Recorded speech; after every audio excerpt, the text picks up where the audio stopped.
Vamos para mais um cafezinho e vamos falar de programação reativa e o que é isso e por que isso tem relação com o meu cafezinho da manhã. Vamos lá?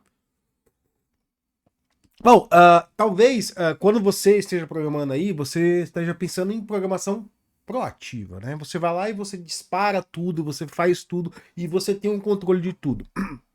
Isso é uma forma muito comum de pensar desenvolvedor. A gente tem esse pensamento porque a gente quer ter o controle de tudo. Então eu digo lá assim: eu tenho que iniciar tal processo, eu tenho que iniciar tal processo, eu tenho que iniciar tal processo, eu tenho que iniciar tal processo. Mas o pessoal começou a ver que esse estilo de programação ele não é escalável. Porque você sempre tem um processo centralizador, você tem sempre um processo que está centralizando toda a execução. Então, por isso que foram pensadas outras formas de se desenvolver, né? E um dos papers mais importantes disso, né, assim, é um que eu já falei sobre isso, assim, a dualidade da programação, a gente sempre tem duas formas de desenvolver, né? É quando a gente ser imperativo e a outra é a gente ser e aí, assim, é a gente passar mensagens, né? É a troca por passagem de mensagem. Então, assim, quando a gente imperativo, você olha, eu tenho uma requisição e eu quero que você me responda. A passagem de mensagem é diferente. Olha, aconteceu tal coisa. Tipo, aconteceu tal coisa aqui. E aí, aí assim, o que acontece? Em uma delas, o processo que você está programando, e isso eu tô falando para você diretamente, tá quebrando a quarta parede, o processo que você está programando, ele vai pegar e definir tudo o que vai acontecer. Ele vai iniciar todos os processos, ele vai controlar todos os processos. No outro, você tem diversos processos escutando mensagens, então você tem que ter um canal de mensagem, e a partir desse canal de mensagem, você vai reagir você vai fazer algumas coisas. Então, qual que é a principal diferença dos dois? A principal diferença é que no proativo, quem dá a tarefa e quer a resposta é o programa principal ali, quem está definindo as tarefas. Então, esse programa ele vai fazer o quê? Ele vai definir carga para os outros. Na programação reativa, não. Ele vai ter um canal de comunicação, ele vai enviar mensagens, aquele canal, ele. Aí eu não sei como é a implementação do canal, né? Aquele canal, ele pode ser bufferizado, ele pode ter tempo, aí você pode ter uma fila, qualquer coisa. Ele pode ser só uma fila mesmo dentro do código, né?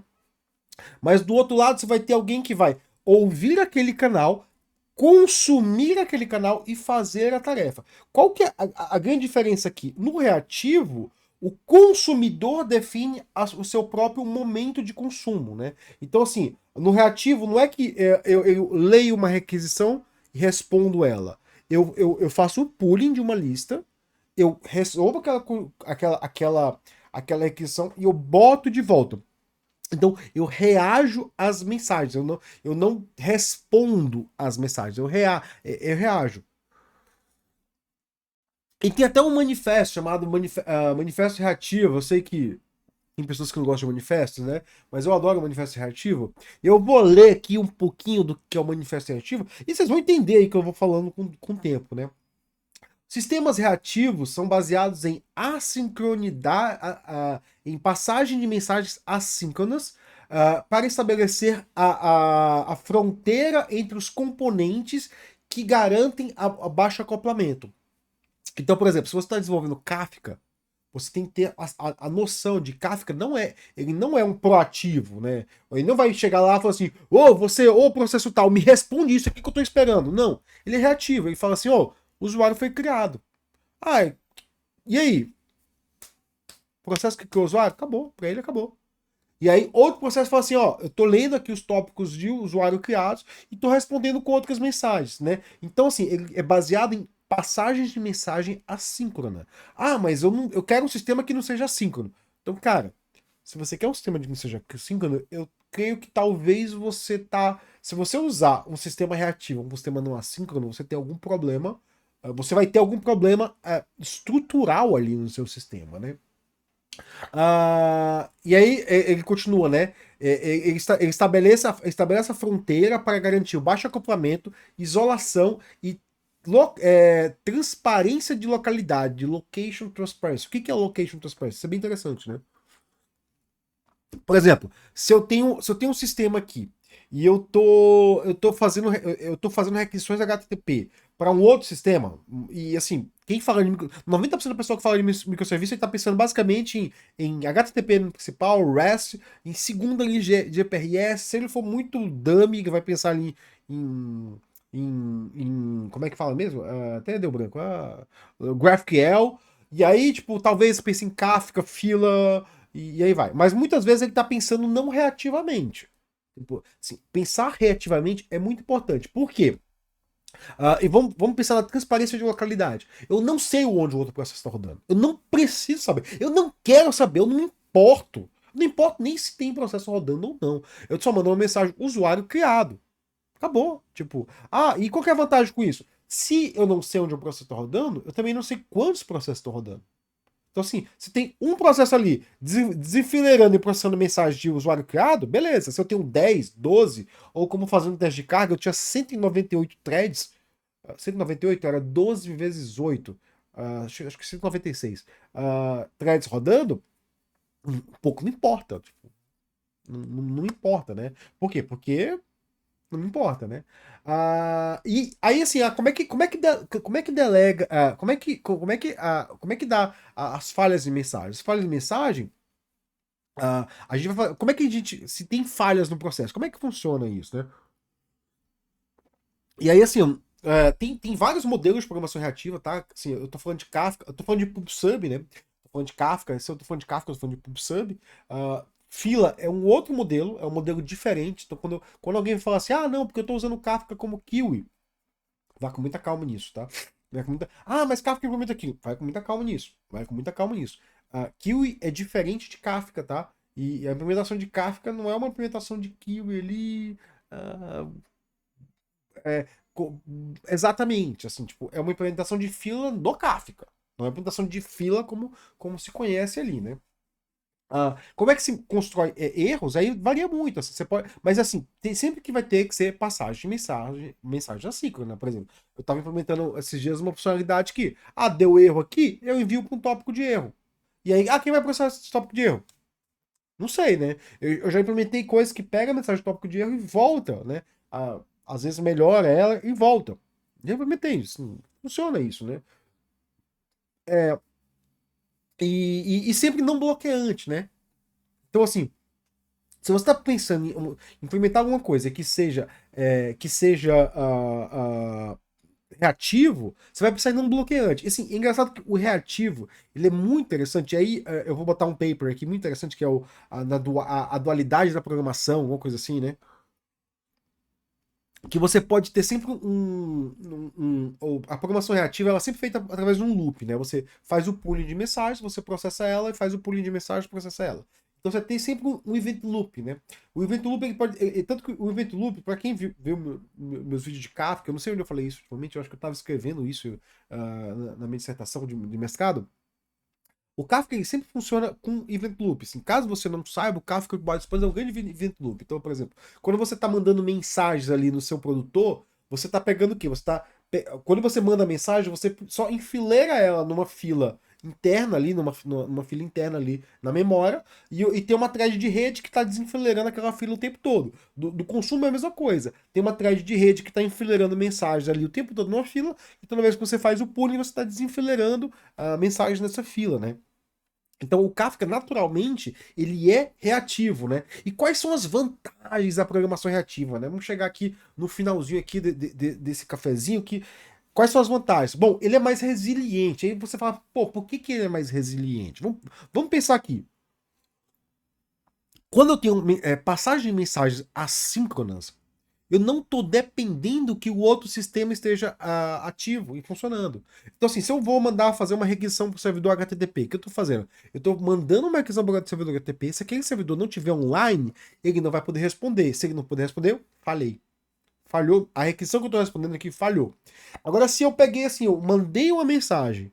E aí eu não espero a volta dela e não quero esperar a volta dela, só mando a mensagem e digo, ó, tchau e benção, né? E aí alguém vai processar e alguém vai dar uma resposta depois. O que vai acontecer? Se aquele sistema falhar fazendo um processo, ele pode ficar, sei lá, falhou, ficou 15 minutos parado, você só vai incrementar, só vai aumentar a fila. Você não vai ter requisição falhando ali. Vai incrementar a fila, alguém resolveu aquele problema ali e depois baixou a fila. Que é o que a gente chama de lag em Kafka, né? Em Kafka a gente chama de lag.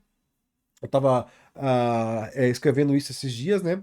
Então, o sistema não falhou para o usuário. Ele pode ter falhado internamente, mas ele não falhou para o usuário. Não teve requisição falha porque não foi processado. Você teve um lag ali que cresceu, né? E dependendo do seu SLA, né? Tipo, o tempo de resposta que você garantiu para o usuário, você pode ter se considerado uma falha, mas você conseguiu resolver, né? Então você consegue ter mais resiliência, o serviço não cai. Aliás, tem um artigo muito legal aqui. Deixa eu até procurar, deixa eu ver. Ai, como é que é o nome dele?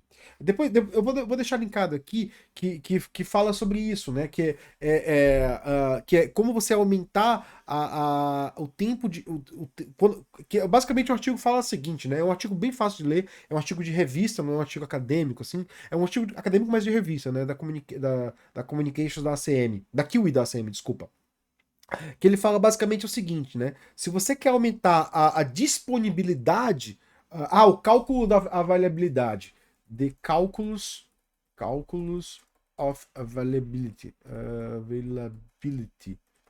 Esse artigo, ele é muito bom, The Calculus of Service Availability. Que ele basicamente ele diz, olha, a disponibilidade de um sistema é baseado no número de sistemas que dependem dele, é limitado pelo número de sistemas síncronos que depende dele. Então, se eu tenho um sistema síncrono aqui, que meu sistema depende dele, na hora que. Se aquele sistema tem, sei lá, 99 de disponibilidade, o meu vai ser no máximo 99.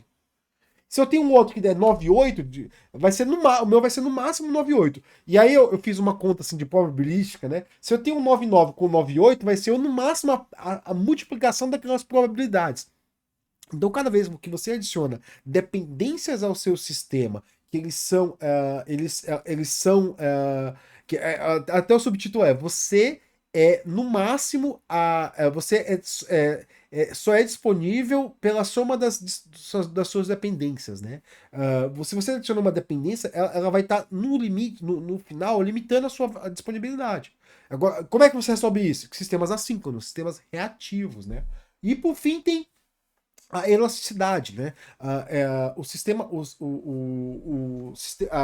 sistemas reativos, eles são mais elásticos. Por quê? Porque eu posso adicionar mais processos ali. Então, assim, se eu tenho um processo consumindo aquela fila, eu posso adicionar dois, posso adicionar três, posso adicionar quatro, posso adicionar 240, quantos eu quiser. Óbvio que dependendo do broker que está usando ali para troca de mensagens, depende também do número de partições, assim, alguns tunes você vai ter que fazer, né? Mas você pode ficar adicionando ali quantos processos quiser, porque você está trabalhando com mensagens reativas, né? Então, assim, você pensar em programação reativa ajuda você a pensar se você quer usar Kafka, você tem que começar a pensar em programação reativa, né? E isso começa lá no serviço, no processo, né? Então, por exemplo, uma das coisas que eu sempre falo aqui, um caso de uso super comum, né? Esses dias, anteontem, eu fiz uma compra online numa loja, e eu sempre falo assim, né? Como você sabe se a pessoa faz programação reativa quando você usa o sistema, né? Fiz uma compra online, e aí eu apertei o botão e eles demoram mais ou menos uns 30 segundos a um minuto para responder aquele botão. E aí, quando respondeu, já não estava mais no site, já tinha mudado, e aí eu demorei para ver. E foi engraçado que, assim, eu percebi ali que ele pegou, quando eu estava fazendo, quando eu apertei no botão, ele disparou o pagamento, aí foi no pagamento, ficou carregando, e aí deve ter feito diversas outras coisas, e quando chegou no final, chegou já um e-mail prontinho, assim, ó, o código de rastreio é esse. Então, assim, você vê que quando eu apertei aquele botão, tudo aconteceu ao mesmo tempo, tudo dentro do mesmo processo. Então, tudo foi o processo principal chamando cada coisa. Eu sabia que tinha um processo principal chamando cada coisa. Por quê? Porque quando alguém estava pensando naquele sistema, eu falo assim, programação reativa começa no produto. Se o seu produto não pensa em ser reativo, não adianta você botar um Kafka ali, não adianta você fazer qualquer coisa, que tá errado. Tá errado. Tem que ser no produto. Se o seu produto. A pessoa de produto fala assim, não, mas eu quero quando o cara aperte o botão já tenha tudo. Sai o e-mail do outro lado. Cara, se você fala isso, você já tá perdendo aí. Porque você está perdendo o quê? Escalabilidade. Porque você está dizendo assim, olha, quando todo mundo apertar o botão, eu quero que eu tenha uma infra suficiente para resolver todos os problemas em 30 segundos. Ou você está dizendo que eu não vou ter uma infra suficiente e isso vai penalizar o usuário, que vai demorar horrores. E pode ser que o usuário cancele a operação. Entendeu? Então você tem ali que programação reativa ele tem que começar no produto. E qual que é a diferença? Faz uma compra num dos grandes sites de venda aí. Você apertou, ele dá ok. E aí, ok, tipo, ok, mas ok como? Você gerou um número lá, tipo, sua compra é tal. O seu pedido é tal. E aí você gera o quê? Você cria uma máquina de estado, né? Programação reativa baseada em máquina de estados, a gente pode falar de máquina de estados no próximo cafezinho, né? Mas que você vai ter o seu ticket, a sua entidade vai ter estados, né? Então, era isso, pessoal. A gente fala de máquinas de estados no próximo cafezinho. Se eu lembrar, se eu não lembrar, vocês me lembrem aí. Valeu, boa tarde para vocês.